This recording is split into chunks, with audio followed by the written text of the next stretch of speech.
शिवाय ओम नमः शिवाय। ब्रह्मा जी ने कहा, हे नारद, तुम सदा जगत के उपकार में लगे रहते हो। तुमने जगत के लोगों के हित के लिए जो प्रश्न पूछा है वह अत्यंत महत्वपूर्ण है, जिसको सुनने से मनुष्य के समस्त जन्मों के पापों का नाश हो जाता है। उस परम शिव तत्व का वर्णन मैं तुम्हारे लिए कर रहा हूँ। शिव तत्व का स्वरूप अत्यंत अद्भुत और रहस्यमय है।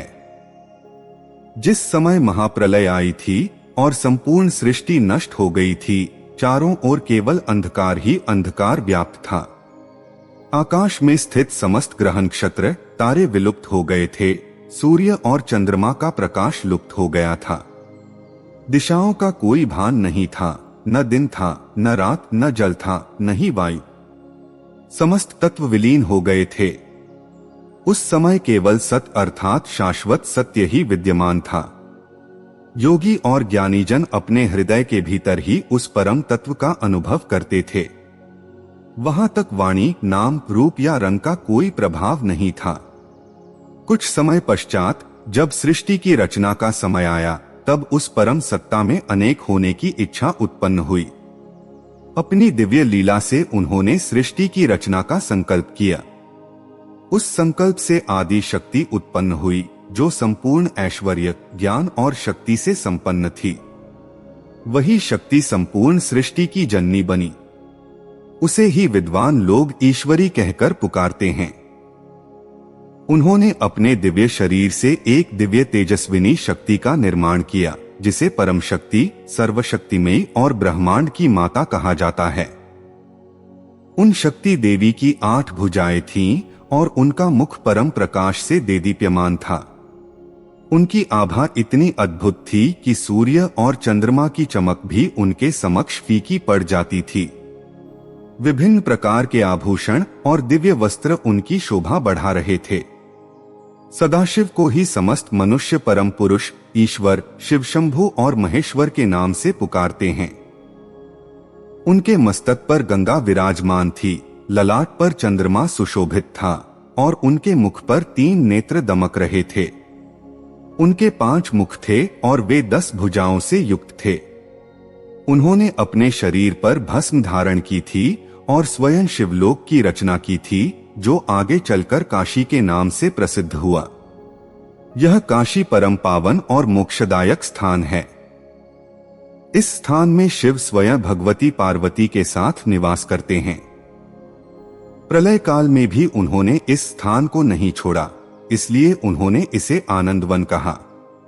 एक दिन आनंदवन में भ्रमण करते समय शिव और पार्वती के मन में एक श्रेष्ठ पुरुष की रचना करने की इच्छा उत्पन्न हुई। तब उन्होंने विचार किया कि इस कार्य को किसी योग्य पुरुष को सौंपकर हम काशी में ही निवास करेंगे। इस विचार के साथ उन्होंने अपने वाम भाग की 10वीं अंगुली पर अमृत का स्पर्श किया, जिससे एक अद्भुत पुरुष प्रकट हुए, जो शांत, गंभीर और दिव्य गुणों से संपन्न थे। उनका वर्ण नीलमणि के समान श्याम था और उनका मुख कमल के समान सुशोभित था। उन्होंने हाथ जोड़कर भगवान शिव और माता पार्वती को प्रणाम किया और निवेदन किया, हे प्रभु, मुझे एक ऐसा नाम प्रदान करें जो अनंत काल तक बना रहे। यह सुनकर भगवान शिव ने प्रसन्न होकर कहा, तुम समस्त जगत में व्याप्त रहोगे, इसलिए तुम्हारा नाम नारायण होगा। तुम सभी को आनंद प्रदान करने वाले हो, यही तुम्हारा धर्म होगा।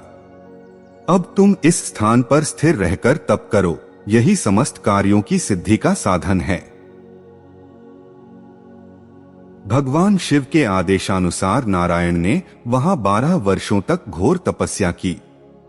उनकी तपस्या के प्रभाव से उनके शरीर से जल की अनेक धाराएं निकलने लगीं, जिससे संपूर्ण ब्रह्मांड तृप्त हो गया। उस पवित्र जल में स्वयं भगवान नारायण विश्राम करने लगे। जल में निवास करने के कारण वे नारायण नाम से प्रसिद्ध हुए। इसके पश्चात समस्त तत्वों की उत्पत्ति हुई। पहले महत तत्व उत्पन्न हुआ, जिससे 3 गुण सत्व, रज, तम प्रकट हुए। उनसे अहंकार की उत्पत्ति हुई और फिर शब्द, स्पर्श, रूप, रस और गंध के रूप में 5 भूतों आकाश, वायु, अग्नि, जल और पृथ्वी का निर्माण हुआ। इनसे ज्ञानेंद्रियां और कर्मेंद्रियां उत्पन्न हुई। इस प्रकार शिव की इच्छा से 24 तत्वों की सृष्टि हुई और फिर भगवान नारायण जल में विश्राम करने चले गए। इस प्रकार भगवान शिव की कृपा से भगवान नारायण की उत्पत्ति हुई और संपूर्ण सृष्टि का विस्तार हुआ। यह कथा हमें बताती है कि शिव और शक्ति के बिना सृष्टि की रचना संभव नहीं है। भगवान शिव सदा ही अपने भक्तों पर कृपा बनाए रखते हैं और जो भी उनका सच्चे हृदय से स्मरण करता है उसे मोक्ष की प्राप्ति होती है। यदि आपको यह जानकारी रोचक और ज्ञानवर्धक लगी हो तो कृपया इसे लाइक करें, शेयर करें और हमारे चैनल को सब्सक्राइब करें ताकि हम आपके लिए और भी अद्भुत पौराणिक कथाएं और आध्यात्मिक ज्ञान ला सकें। हर हर महादेव।